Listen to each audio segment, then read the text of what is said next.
పెట్టచ్చు అని చెప్పిన భార్య చాలా ఆనందంతో ఉన్నది. ఎదురుకుండా చూస్తున్నసరికి ఆ యొక్క భర్త వస్తున్నాడు ఆనందంతో ఎదురుగుండా వెళ్ళి చూసేసరికి చేతిలో తీసుకొచ్చే ద్రవ్యము కూడా ఏదీ లేదు. ఉక్తి ఖాళీ చేతులతో ఇంటికి వెళ్ళాడు. ఆ ఖాళీ చేతులు ఇంటికి వెళ్ళేసరికి వెంటనే భార్య అడుగుతుంది, నాదా ఈరోజు ప్రతిరోజు తీసుకొచ్చే ద్రవ్యం కూడా తీసుకురాలేదు, ఏమిటో కారణము? ఎందుకో కానీ చాలా ఆనందంతో ఉన్నారు. ఆ ఆనందానికి కారణం ఏంటో తెలుసుకోవాలని చెప్పి ఆనందంగా తెలుసుకోవాలని కోరికగా ఉంది అని చెప్పేసరికి వెంటనే చెప్తున్నాడు, ఓ భార్యామణి, నేను మన కష్టాలను తీరే మార్గాన్ని భగవంతుడే సత్యనారాయణ స్వామి వ్రతం చేస్తే కనుక కష్టాలన్నీ కూడా తీరిపోతాయని చెప్పారు.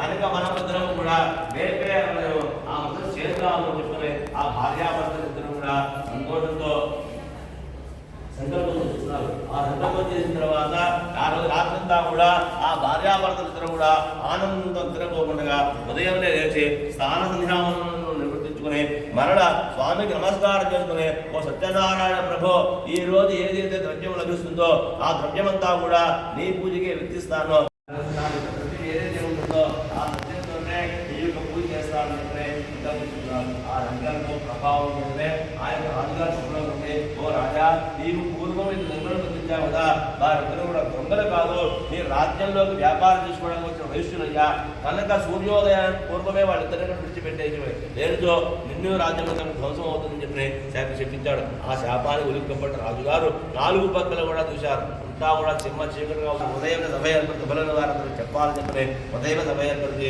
సభలోని వారు వృత్తాంతంతా కూడా చెప్పారు. అందరూ కూడా ఒకటే మాట నిలబడ్డారు, ఏమిటయ్యా అంటే, ఓ రాజా పోతే ఆ బట్టలు వెళ్ళి ఆ మహాభారతం చూస్తున్నారు. ఆ అంటే తిరిగిపోయే బట్టలు అనుభవిస్తున్నాయి కనుక ఆ దైవశాపం మీకు కష్టాలను అనుభవించాయి కాబట్టి మీరు ఈ కష్టాలను తిరిగిపోయే మార్గం కలిగింది కాబట్టి మీరు శుభంగా మీ ఇంటికి వెళ్ళవలసి ఆ మామాలు చేసి విలువైన వస్తువులకి వారి కట్టుకున్న తర్వాత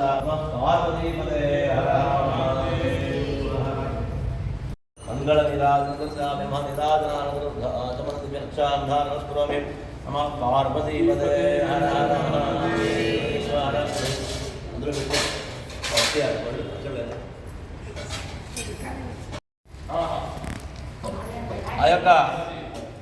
ఆ యొక్క రాజుగారి దగ్గర సెలవు తీసుకుని తన యొక్క నగరానికి బయలుదేరి వెళ్ళిపోతున్నారు. ఈ యొక్క వయసులిద్దరు కూడా తన యొక్క రాజుగారి దగ్గర సెలవు తీసుకుని తన యొక్క నగరానికి వెళ్తున్నారు. కొంత దూరం ప్రయాణించిన తర్వాత సూర్యాస్తమయం చేత ఆ వయసులిద్దరు కూడా పడవను వడ్డీకి పట్టించి సంధ్యావందనం చేసుకోవాలి అని చెప్పిన ఒక సంకల్పం చేత వెంటనే ఆ యొక్క పడవ దిగుతుండగా ఓ మాయారూపంలో ఉన్న ఒక సన్యాసి ఆ వయసులిద్దరు ఎదురుకుండా వెళ్ళి, ఓ వయసులారా, మీ పడవలో ఏమిటో తెలుసుకోవాలని కోరికగా ఉందయ్యా అని చెప్పి అడిగారు. వెంటనే ఆ వయసులిద్దరు కూడా తన ధనముతో పాటు రాజుగారు ఇచ్చే ధనము చూసి ధన మదము చేత ఆ వయసులిద్దరు కూడా పరిహాసముగా, ఓ సన్యాసి, మా పడవలో ఏముంటే నీకెందుకయ్యా, మా పడవలో ఉంటే నీకెందుకయ్యా, మేము మా వ్యాపారం అంతా కూడా ఏమీ లేదు, సతీయానం మీద మా వ్యాపారం అంతా కూడా ఆకులు అలవలేనయ్యా అని చెప్పారు. తథాస్తు అని చెప్పేశారు. వెంటనే తథాస్తు అని చెప్పిన తర్వాత ఆ యొక్క సన్యాసి ఓ చెట్టుకి తపస్సు చేసుకుంటూ ఉన్నాడు. ఆ సన్యాసి వెళ్ళిపోయిన తర్వాత ఈ వైశ్యులిద్దరూ కూడా స్నానం చేసి సంధ్యావనం చేసుకుని మరణ పడవ ఎక్కి తన యొక్క నగరానికి కొంత దూరం ప్రయాణం చేస్తున్నారు. ఆ పడవ ఆ అలలకంతా కూడా అతలాకుతలమవుతూ ఉన్నది. ఇంతకుముందు ఎంత పెద్ద పెద్ద అలలు వచ్చినా కూడా పడవ ఎంత కూడా వెసగలేదు. ఇప్పుడు ఇంత జరుగుతున్నదంటే కనుక మనం ఎండిన తర్వాత ఆ సన్యాసి మన పడవలో ఉన్న ద్రవ్యమంతా కూడా ఎత్తుకుపోయి ఉంటాడేమో అని చెప్పిన ఒక ఆలోచన చేత వెంటనే మేమాళ్ళిద్దరు కూడా లోపలికి వెళ్ళి సంచులన్నీ కూడా ఇప్పారు. ఆ సంచులు ఎక్కడ సంచులు అక్కడే ఉన్నాయి. కానీ ఆ సంచులో ఉండాల్సిన ధనమంతా కూడా ఆకులు అలుగులుగా మారిపోయాయి. వెంటనే 3 చెల్లు కింద పడిపోయారు. కొంతసేపటికి కుర్రవాడైన అల్లుడు గారు నివర్జనానికి చేరుకుని మామగారు తట్టి లేపి, ఓ మామగారు, మనం ఆ సన్యాసి ఏదైతే చెప్పామో అదే జరిగింది. ఇప్పుడు ఏం చెయ్యాలన్నా కూడా సన్యాసి చేయడానికి ఎవరూ చెయ్యలేరు. కనుక మనం ఆ సన్యాసి ఎక్కడున్నా ఎదుర్కొందామయ్యా అని చెప్పిన మరల పడవని వెనక్కి పట్టుకుని ఎక్కడైతే స్నానానికి దిగారో అక్కడికి వెళ్ళి అక్కడంతా కూడా దిగారు. ఓ చెట్టుకి తపస్సు చేసుకుంటూ ఉన్నాడు. ఆ తపస్సు చేసుకుంటున్న ఆ యొక్క సన్యాసి పాదాలను పడి ఊరను వినిపిస్తూ ఆ కన్యలతోటి కాళ్ళు కడుగుతూ, ఓ మహానుభావ, నా అపరాధం క్షమించు, నేను మూర్ఖుడిని, నేను అవివేకిని అనేక విధములుగా ఊరను వినిపిస్తున్నాడు. అది వినిపిస్తున్న ఆ యొక్క సాధు సాధువు గారి యొక్క బాధలు గ్రహించుకున్న సన్యాసి, ఓ వైశ్యుడా, నీవు ధనమదము చేత పరిహాసముగా మాట్లాడావు. అంతేకాకుండా నీకు ఇన్ని కష్టాలు వచ్చినా కూడా నువ్వు చేసిన తప్పు మాత్రం నీకు నిలవటం లేదు, తెలిసి రాలేదండి అని చెప్పారు.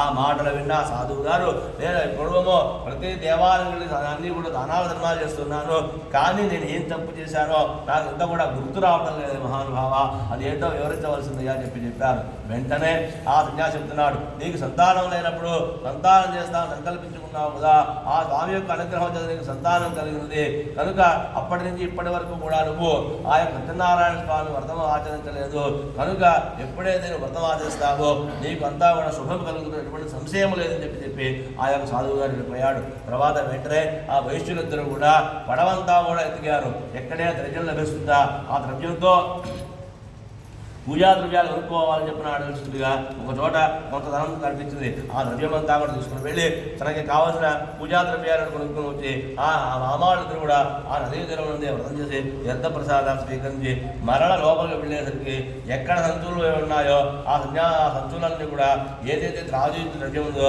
ఆ ద్రవ్యమంతా కూడా ఉన్నాయని చెప్పి గ్రహించుకుని చాలా ఆనందపడ్డ వారే స్వామికి నమస్కారం చేసుకుని తన యొక్క నగరానికి బయలుదేరారు. కొంత దూరం ప్రయాణం చేసిన తర్వాత ఆ కనిపిస్తున్న పట్టణాన్ని చూపించి అల్లుడు గారు ఆ కనిపిస్తున్న పట్టణమే మనదేని చెప్పని దూతని ఇంటికి పంపించారు. ఆ దూత ఇంటికి వెళ్ళేసరికి ఇంట్లోని తల్లి కూతురు ఎలా ఉన్నారా అంటే తన యొక్క తల్లి కూతురు ఇద్దరు కూడా స్వామి యొక్క వ్రతాన్ని తన శక్త్యానుసారంగా వ్రతం చేస్తున్నారు. ఆ వ్రతం చేస్తున్న సందర్భంగా దూత వెళ్ళి, అమ్మ అయ్యగారు అల్లుడు గారు ఇద్దరే ఇప్పుడే పడవ ఒడ్డుకి చేరింది, మీకు తెలిపి రమ్మన్నారని చెప్పింది. ఆ మాటకి తల్లి కూతురు చాలా ఆనందపడ్డవారే వెంటనే తల్లి కూతురుతో అంటుంది, అమ్మాయి నేను ముందుగా వెళ్ళి నాన్నగారి బాలపక్షానికి స్వాగతం పలుకుతాను, నువ్వు పూజంతా కూడా పూర్తి చేసుకుని నువ్వు కూడా వస్తే కనుక నీ భర్త కూడా స్వాగతం పలకవచ్చని చెప్పింది. ఆ మాటలు విన్నా ఆ తల్లి వెళ్ళిపోయిన తర్వాత కొంతసేపటికి ఎప్పుడో నా వివాహకాలం నా భర్తను చూశాడు, అప్పటి నుంచి ఇప్పటి వరకు కూడా భర్త ఎలా ఉంటాడో నాకు తెలియదు, నేను కూడా నా భర్తను చూడాలని చెప్పిన ఒక ఆనందం చేత స్వామికి పూజంతా కూడా పూర్తి చేసింది. తీర్థ ప్రసాదాలు మర్చిపోయి భర్తను చూడాలని ఆనందంతో ఆ నదీ తీరం వెళ్ళేసరికి ఆ నదీ తీరం నందు ఆ యొక్క మోకాళ్ళ లోతుల నదంతా కూడా ముడిగిపోయినది. అక్కడంతా కూడా శోక సముద్రమిగా మారింది. కూతురు వెళ్ళేసరికి అక్కడ పడవతో పాటు భర్త కూడా కనిపించడం లేదు. వెంటనే తండ్రి దగ్గరికి వెళ్ళి, నాన్నగారు మీ అల్లుడు గారు ఏమయ్యారు అని చెప్పి అడిగేసరికి తండ్రి ఏమీ చెప్పడం లేదు. తల్లి దగ్గర వెళ్ళేసరికి తల్లి కూడా ఏమీ చెప్పలేదు. ఇలా చెప్పకపోతే నాకు ఎలా తెలుస్తుంది ఏం జరిగిందని చెప్పి అడిగేసరికి, అమ్మాయి మేము చూస్తుండగానే ఇక్కడ పడవతో సహా నీ భర్త ముడిగిపోయారని చెప్పని ఆ పక్క వాళ్ళందరూ చెప్పేసరికి ఆ మాటలు విన్న కుమార్తె మూర్ఛులు కింద పడిపోయింది. కొంతసేపటికి తిరిగి తెచ్చుకుని వెంటనే భర్త లేని జీవితం వ్యర్థం కాబట్టి భర్త వివాహమునందు ఏదైతే విడిచిపెట్టి వెళ్ళిపోయాడో పాదుకలు తీసుకుని సహగమనం చేయాలని చెప్పని ఇంటికి వెళ్ళింది. భర్త వదిలిపెట్టిన పాదుకలు తీసుకుని సహగమనం చేయడానికి అదే తీరంలో ప్రవేశిస్తుండగా ఆకాశ మార్గంలో కొన్ని మాటలు వినిపించినాయి. ఓ వైశ్యుడా, నీ కూతురు నీ కుమార్తె నా పూజంతా కూడా పూర్తి చేసింది, భర్తను చూడాలని ఒక ఆనందం చేత తీర్థ ప్రసాదాలు విస్మరించి వచ్చినది కనుక అనర్థం జరిగినది. ఎప్పుడైతే కూతురు వెళ్ళి ఇంటికి వెళ్ళి పూజ అంతా కూడా పూర్తి చేసి ఎంత ప్రసాదాలు స్వీకరిస్తుందో అంతా కూడా శుభం కలుగుతుంది, ఎటువంటి సంశయం లేదని చెప్పారు. ఆ మాటలు విన్న ఆ కుమార్తె చెప్పిన తండ్రి ఇంటికి వెళ్ళింది. స్నానం అంతా కూడా పూర్తి చేసుకుని మరలా స్వామికి ధ్యానావాన్ షోడశోపచారాలు కూడా పూర్తి చేసి తీర్థ ప్రసాదాలు ఇవేం చెప్పండి తను తీసుకుని పడవ దగ్గరికి వచ్చేసరికి నది దగ్గరికి వచ్చేసరికి పడవ దగ్గర నుంచి భర్త తిరుగుతూ కనిపించాడు. ఆ భర్తకి కాలుగడి స్వాగతం పలికి ఆ భార్యాభర్తలు తండ్రి దగ్గరికి వెళ్ళి, నాన్నగారు ఇప్పటికే కాలాతీతం అయిపోయింది, ఇప్పుడు ఇంక ఎంతసేపు ఉంటాము, మనం ఇంటికి వెళ్దామని చెప్పేసరికి వెంటనే భవిష్యుడు చెప్తున్నాడు, అమ్మాయి ఇప్పటిదాకా మీరు మేము పడిన కష్టాలు చాలు, ఇకపైన కష్టాలన్నీ ఉండకుండా ఉండాలంటే కనుక ఇప్పటిదాకా నేను ఏదైతే ద్రవ్యం సంపాదించానో ఆ సంపాదన అంతా కూడా స్వామి యొక్క పూజకి ఖర్చు పెట్టడంలో ఎటువంటి వివక్షత లేదు కనుక మనం వెంటనే మన ద్రవ్యమంతా కూడా స్వామి యొక్క పూజకి వెచ్చిచ్చేస్తామని చెప్పి ఆ ఊళ్ళో అందరినీ కూడా పిలుచుకొని వచ్చి అంగరంగ వైభవంగా ఆ వ్రతం చేసి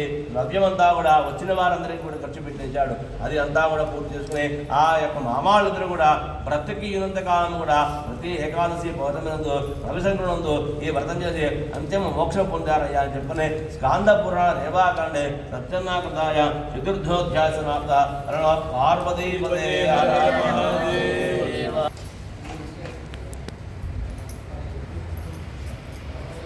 ఓం వేదాహమేతం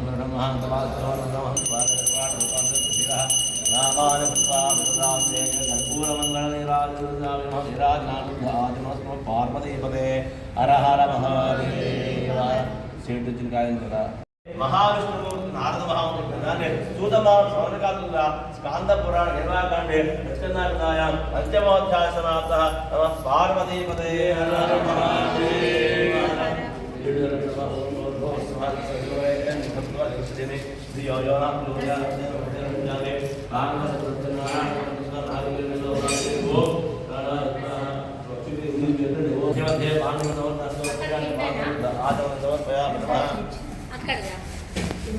పొడి ప్రసాదం ఎక్కడ ఉంది పొడి ప్రసాదం ఎక్కడ ఉంది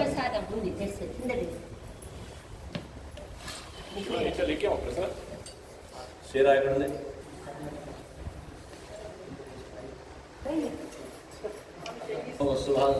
అవి అయిపోయినాయి వీటి మీద ఓం భూర్భువస్వామే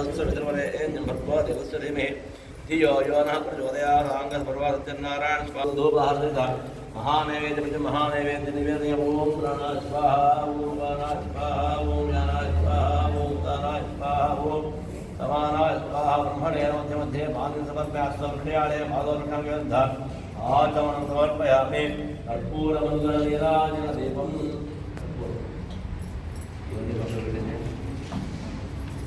పల్లెకి